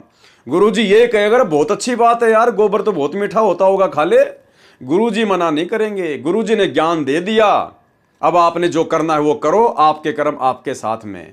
तो भाई और बहनों, ये पुस्तक का लिखना स्वतंत्र कर्म है, और स्वतंत्र कर्मों के तहत अगर इस भगत की बात को मान लिया जाए तो भगत का तो सत्यानाश हो जाएगा, भगत तो त्रिकुटी पर फैल हो जाएगा, उसके तो जीवन का नाश हो जाएगा।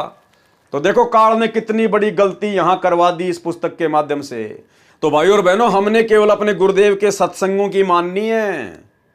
अब देख लीजिए बड़े बड़े भगत, अब जिसने ये क्रोथा कांड का रहस्य नामक पुस्तक लिखी है, अब संगत के नजरों में तो बहुत बड़ा हीरो होगा, बहुत बड़ा भगत होगा।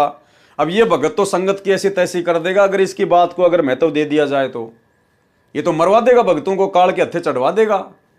तो भाई और बहनों, हमने शिक्षा लेनी है, शिक्षा। ये वीडियो सात संगति के माध्यम से सतगुरु रामपाल जी भगवान अपनी विशेष रजा बख्श के बनवा रहे हैं। ये बड़ी बड़ी बातें, बड़ी बड़ी भक्तों की गलतियां आप लोगों के सामने निकल के आ रही हैं। किस लिए? ताकि हम सावधान हो जाएं, अब आगे हम वो गलतियां करने से बचें जो गलतियां हमसे पहले हमारे गुरु भाई बहन कर चुके हैं, जिसकी सजा वो खुद भी भोग चुके हैं और परमात्मा को भी उन्होंने दुखी किया। तो हमने शिक्षा लेनी है, शिक्षा, गलतियां करने से बचना है। पेज नंबर 57, क्रोथा कांड का रहस्य। बंदी छोड़ भक्ति मुक्ति ट्रस्ट व इससे जुड़े लाखों श्रद्धालु सच्चाई को दबाने के लिए ईर्ष्यावश रचे गए इस गंभीर षड्यंत्र की घोर निंदा करते हैं तथा दोषी व्यक्तियों के खिलाफ सभी प्रकार की कानूनी कार्रवाई करवाने तथा क्रोथा कांड की सीबीआई जांच से जांच करवाने का संकल्प करते हैं। यह भी भाई और बहनों कहीं भी ज्ञान आधार से उचित नहीं है, यह भी ज्ञान आधार से उचित नहीं है, अपनी तरफ से लिख रहा है। इसने कौन सा भक्तों से बात करके ये पुस्तक लिखी है जो इसने सभी भक्तों को बीच में लपेट लिया, सभी भक्तों को बीच में लपेट लिया कि बंदी छोड़ भक्ति मुक्ति ट्रस्ट व इससे जुड़े लाखों श्रद्धालुओं सच्चाई को दबाने के लिए ईर्ष्यावश रचे गए इस गंभीर षड्यंत्र की घोर निंदा करते हैं तथा दोषी व्यक्तियों के खिलाफ सभी प्रकार की कानूनी कार्रवाई करवाने तथा क्रोथा कांड की सीबीआई से जांच करवाने का संकल्प करते हैं। संकल्प कर रहा है सभी भक्तों की तरफ से कि कानूनी कार्रवाई करवाएंगे। क्यों भाई, नित्य नियम नहीं पढ़ते क्या तुम लोग? अरे ये तो काल का लोक है भैया, या तो रोज तुम्हारे ऊपर मुकदमे करेंगे लोग, रोज तुम्हें मारेंगे पीटेंगे गालियां देंगे, तो क्या तुम रोजाना थाने में जाके बैठोगे? आज किसी ने तुम्हारे साथ में शरारत कर दी, कल को दूसरा करेगा, परसों तीसरा करेगा, तो रोजाना थानों में चक्कर काटोगे क्या? क्या कह रहे हैं गुरुदेव भगवान नित्य नियम में? जो तोकू काटा बोवे वाको बोतु फूल, और तोए फूल के फूल है वाको है त्रिशूल। तो इन्होंने तो मान लीजिए हम भक्तों के साथ में क्रोथा कांड के माध्यम से इस प्रकार की घटना को जन्म दे दिया, लेकिन हम भक्तों के लिए क्या आदेश है गुरुदेव का? जो तोकू काटा बोवे उसको बोतु फूल। हमने उसके साथ में वैसा ही व्यवहार नहीं करना है। ईंट का जवाब पत्थर से नहीं देना है, फूल का जवाब लकड़ी से नहीं देना है। गुरुदेव क्या आदेश दे रहे हैं, परमात्मा का क्या विधान बता रहे हैं? जो तोकू काटा बोवे वाको बोतु फूल। तो आप तो भाई साहब कानूनी कार्रवाई कर रहे हो, आप तो उनके खिलाफ मुकदमे करवाने की सोच रहे हो। तो लगता है आप जी नित्य नियम नहीं पढ़ते, और पढ़ते हैं तो वाणियों पे ध्यान नहीं देते। ये भक्तों के काम नहीं है, ये संतों के काम नहीं होते हैं। अरे संतों को तो अपने गुरु पे विश्वास करके मर्यादा में रह के भक्ति करनी होती है, उसके बाद दुनिया तुम्हारा क्या बिगाड़ देगी? अरे परमात्मा ने कहा कि जब तक हंसा मेरी आना काल लगे ना तेरा बाणा, जब तक मेरा भगत मेरी मर्यादा में है तेरा कोई अटैक होगा ही नहीं, तो काहे की टेंशन ले रहे हो भाई तुम? लेकिन ये क्रोथा कांड तुम्हारी मनमानियों का नतीजा, तुम्हारे स्वतंत्र कर्मों का नतीजा। अब भुगतो, तुम्हारे अंदर इतना ज्ञान तो है नहीं, इतना दिमाग तो है नहीं। गुरु को तुमने मानुस माना, तो गुरु का भी आशीर्वाद तुम्हारे साथ में नहीं है। तो लड़ो लड़ाओ आपस में, तुम्हारे ऊपर वो मुकदमे करें, तुम उनके ऊपर मुकदमे करो, लड़ो और मरो आपस में, जबकि ये भक्तों के काम नहीं है। भाई और बहनों, हमने हर स्थिति में अपने गुरुदेव भगवान पर विश्वास रखना है, हमारे गुरुदेव के साथ में सन 1994 से 2014 बरवाला कांड तक, और उसके बाद बरवाला कांड से लेकर वर्तमान 2024 तक शुरुआत में जेल में ना जाने कितने लोगों ने कैसी कैसी बदतमीजियां की हैं। जब गुरुजी गांव-गांव सत्संग करने जाते थे, लोग गालियां निकालते थे। वो चिड़ी गांव की घटना जो आपको पहले बताई गई है, गुरुजी की गाड़ी को रास्ते में रोककर 3-4 गुंडों के द्वारा गुरुजी के साथ में मारपीट की गई। गुरुजी से कान पकड़वा कर उठक बैठक निकलवाई गई। जमीन में नाक से 7 लकीरें निकलवाई गई कि दोबारा इस गांव में नहीं आएगा सत्संग करने के लिए। उसके बावजूद भी गुरुदेव भगवान ने अपनी तरफ से कोई मुकदमा नहीं किया किसी के ऊपर। किसके ऊपर करें भाई? ये सभी तो परमात्मा के बच्चे हैं। क्या बाप अपने बच्चों के ऊपर मुकदमा करेगा? और अब हमें समझ में आ गया कि भले उन्होंने उपदेश नहीं ले रखा है, जगत वाले हैं, लेकिन है तो हमारे भाई बंधु। हम सभी एक परमात्मा के बच्चे हैं, सतलोक से आए हुए हैं। वो नादान है, काल की भांग पी रखी है, तो क्या हम ईंट का जवाब पत्थर से देंगे? क्या हम उनके साथ में लड़ाई झगड़ा करेंगे? फिर हमारे में और उनमें क्या अंतर हो गया? अरे फिर वो जगत वाले में और हम भक्तों में क्या अंतर हुआ फिर? अरे फिर उनके ऊपर प्रभाव कैसे होगा हमारे व्यवहार का, हमारे आचरण का, अगर हम लोग जैसे का तैसा ही जवाब देंगे तो ये परमेश्वर के विधान के खिलाफ है। आपके ऊपर यदि नाजायज किसी ने मुकदमा किया है, आपको परेशान कर रहा है, तो भाई आपने अपने गुरुदेव पर विश्वास रखना है। आपने अपनी भक्ति करनी है, अपने गुरुदेव से अरदास करनी है, विनती करनी है। करने दो, जिसने मुकदमा करना है वो करने दो, करने दो। क्या बिगाड़ लेगा हमारा? हमारे साथ में समर्थ है, अगर विश्वास है तो कुछ नहीं दाल गलेगी उसकी, कुछ भी दाल नहीं गलेगी। तो हम भक्तों ने शिक्षा लेनी है। भले चाहे हमें कोई कितना ही दुखी करे, कोई कितना ही परेशान करे, मारे पीटे, कुछ भी करे, आप और हमने भाई और बहनों उफ तक जवाब नहीं देना है। उसके कर्म उसके साथ में है, हमारी भक्ति हमारे साथ में है। देखने वाला और अंत में फैसला करने वाला समर्थ जज, पूरी सृष्टि का जज सतगुरु रामपाल जी भगवान है, और हम उस जज के बेटा बेटी हैं, हम उनकी शरण में हैं। फिर काई की दिक्कत है, काई की प्रॉब्लम है?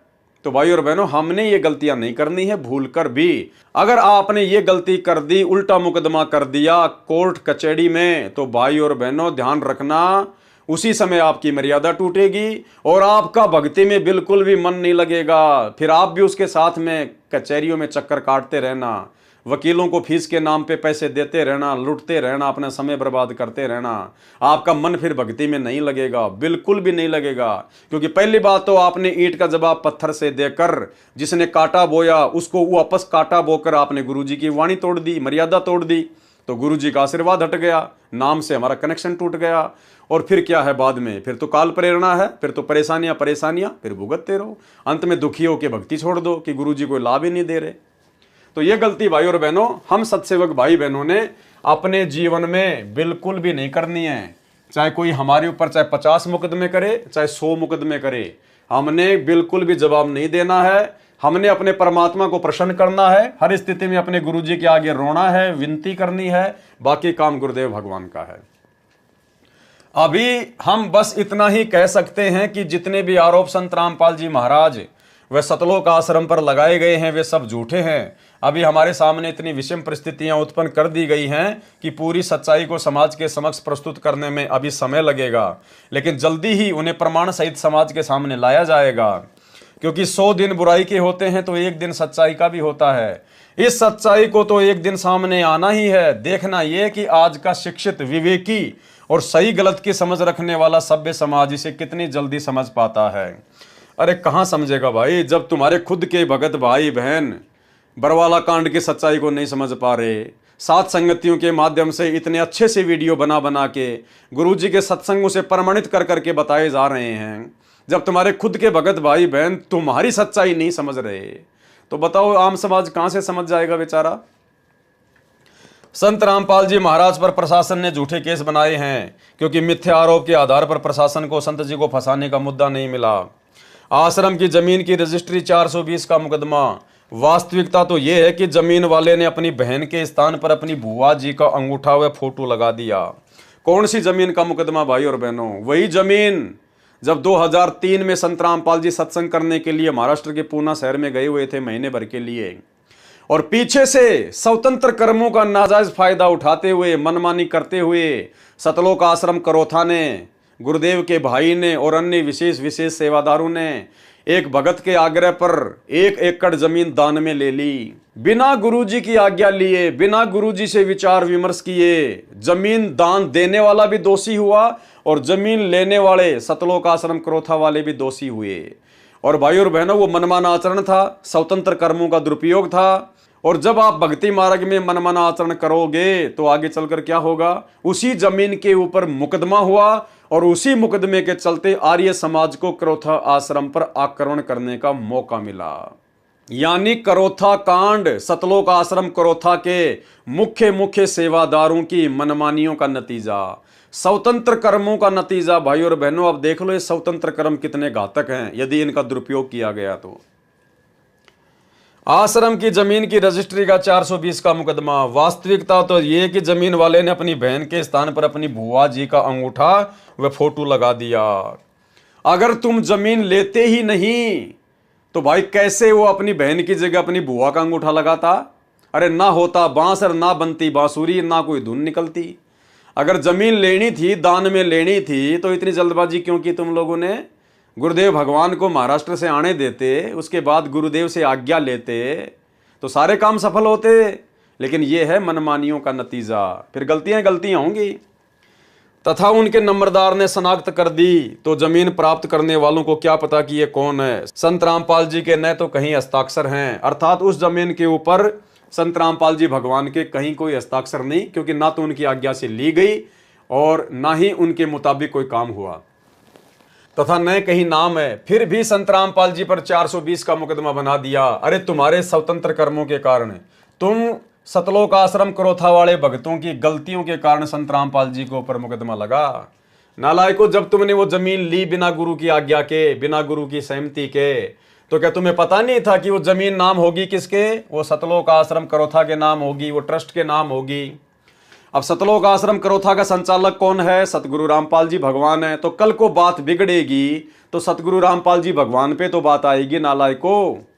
जैसे तुम लोगों ने बरवाला कांड करवा दिया अपनी मनमानियों के चलते, तुम्हारी मनमानियों के चलते पुलिस के भक्तों की भिड़ंत हुई, 6 भगत मर गए। अब तुम तो भाग गए बन के भगोड़े और मुकदमा लग गया झूठा मर्डर का संत रामपाल जी के ऊपर।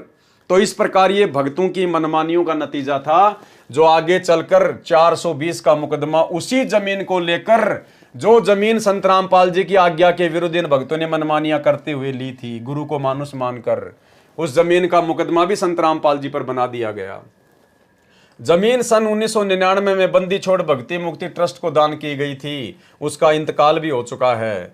छुडानी आश्रम में मारपीट में भी संत रामपाल जी व गनमैन विजेंद्र जी का नाम जोड़ दिया गया, जबकि मारपीट करने गया था सतलोक आश्रम क्रोथा मुख्य सेवादार। उसी समय जब गुरुजी महाराष्ट्र के पूना में सत्संग करने गए हुए थे तो पीछे से गाड़ी भरकर ये मुख्य सेवादार छुडानी धाम के महंत के साथ में मारपीट करके आए थे। तो वो मुकदमा भी फिर संत रामपाल जी पे ही लगना था।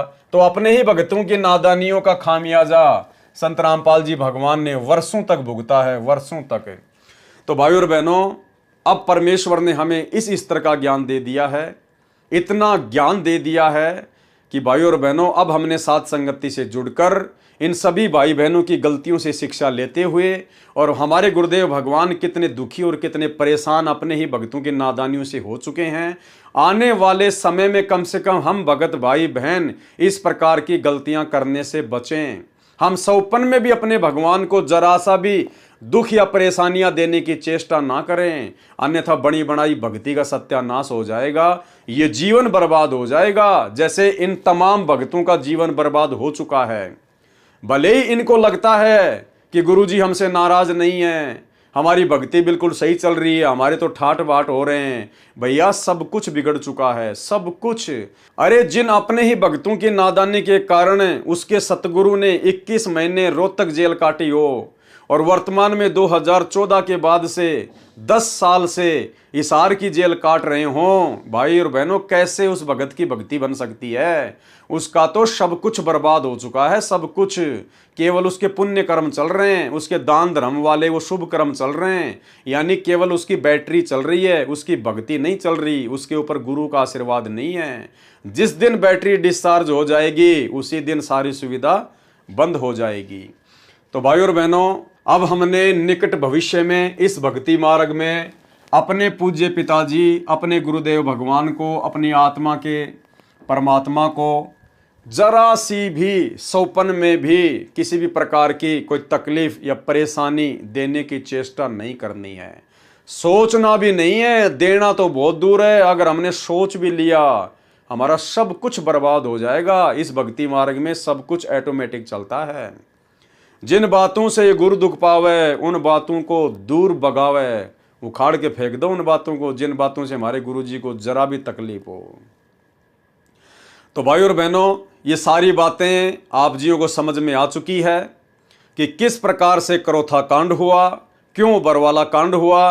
खैर, बरवाला कांड के ऊपर हम कल रात्रि 9 बजे से भ्रष्ट जज को मार्ग नामक पुस्तक के माध्यम से वीडियो बनाना शुरू करेंगे।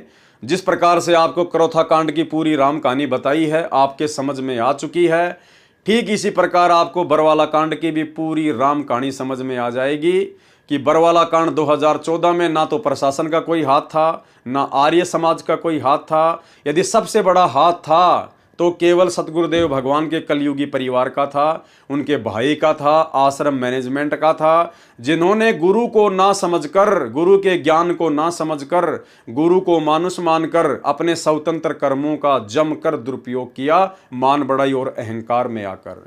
और वही मान बढ़ाई और अहंकार उनको भी ले डूबी। भले वर्तमान में ये लोग आश्रम खोलकर ठाट बाट कर रहे हैं, इनके पास में सारे ऐसो आराम के साधन है भक्तों के दान से, लेकिन असल में ये लोग अपना जीवन बर्बाद कर चुके हैं। क्योंकि जिन महामूर्खों की महागलती के चलते जिसका गुरु 10 साल से जेल में बैठने के लिए बाध्य हो, भाई और बहनों, उस भगत की भक्ति तो कभी सौपन में भी नहीं चल सकती, केवल उसकी बैटरी चल रही है। और बैटरी तो भाई जब तक उसके संस्कार है तब तक चलेगी, क्योंकि गुरु अपनी तरफ से किसी को लात नहीं मारता। राम किसी को मारे नहीं, मारे तो हत्यारा राम। ये परमात्मा अपने ऊपर दोष नहीं लेता। राम किसी को मारे नहीं, मारे तो हत्यारा राम। अपने आप ही मर जाएंगे कर कर खोटे काम। तो जब वो खोटे काम सामने आएंगे तब देखना भाई और बहनों क्या होता है क्या नहीं होता है। तो आप और हम भाई बहनों को सतगुरु रामपाल जी भगवान ने जो ये विशेष मौका दिया है साध संगति का, और साध संगति के माध्यम से परमात्मा जिस प्रकार अपने कर कमलों से लिखी गई पुस्तकों के माध्यम से या भक्तों के द्वारा लिखी गई पुस्तकों के माध्यम से जो खुलासे करवा रहे हैं, भाई और बहनों, अब निकट भविष्य में किसी भी प्रकार की गलती की कोई गुंजाइश नहीं होनी चाहिए। अब भी यदि हमने कोई गलती कर डाली, कोई मनमानी कर डाली भक्ति मार्ग में, इतना सब कुछ पता होने के बाद भाई और बहनों, हम जिंदगी में माफ नहीं किए जाएंगे। जिंदगी में बनी बनाई भक्ति का सत्यानाश कर डालेंगे। तो भाई और बहनों, सतगुरु रामपाल जी परमात्मा की आप और हमारे ऊपर इसी प्रकार छप्पर फाड़ मेहर बनी रहे। परमात्मा हम सबको सद्बुद्धि बख्शे, आप और हमें मर्यादाओं में रखकर भक्ति मार्ग पर इसी प्रकार से बनाए रखे। तो करोथा कांड के रहस्य को लेकर आज हमारा ये अंतिम वीडियो था। इसके बाद में कल रात्रि 9 बजे से हम बरवाला कांड के ऊपर वीडियो बनाना शुरू करेंगे। सभी भाई बहन रात्रि 9 बजे Facebook page Pawan Das is live पर जुड़िए। और भाई और बहनों, निकट भविष्य में गलती करने से बचिए। ये मौका जो हमें गुरुदेव भगवान ने आज दिया है समझने और समझाने का साथ संगति के माध्यम से, ये फिर नेक्स्ट कलयुग की पिछली पीढ़ी तक नहीं मिलेगा। और ज़रूरी नहीं है कि नेक्स्ट कलयुग की पिछली पीढ़ी में फिर हमारा मानव जन्म हो। यदि हम पार नहीं हो पाए तो वर्तमान में हमारी इतनी भक्ति बन गई है कि असंख्य युगों तक तो हम ब्रह्मलोक से महासुरग से ही नीचे नहीं आएंगे। तो बहुत लंबा चौड़ा काम हो जाएगा भाई और बहनों, फिर बात समझ में नहीं आएगी। इसलिए सभी भाई बहन गर्दन नीची करके आधीनी भाव से गुरुदेव से अपनी आंखों में आंसू निकालते हुए प्रार्थना करके रोते हुए कि परमात्मा बख्श देना, हे परमात्मा, हमसे वो गलती ना हो जाए जो गलती आपको मानुष मान के आज से पहले आपके परिवार ने की, उन बड़े बड़े सेवादारों ने की। तो भाई और बहनों, नीची गर्दन करके भक्ति पे लगे रहें। इसी में हमारा भला है, इसी में हमारा फायदा है, बाकी हर जगह काल ही काल है। तो करोथा कांड के रहस्य को लेकर आज की वीडियो में केवल इतना ही। कल रात्रि 9 बजे सभी भाई बहन लाइव जुड़िए बरवाला कांड के ऊपर बनने वाले वीडियो में। तब तक सतगुरुदेव भगवान हमें आशीर्वाद दें, इजाज़त दें। बंदी छोड़ सतगुरु रामपाल जी भगवान की जय हो।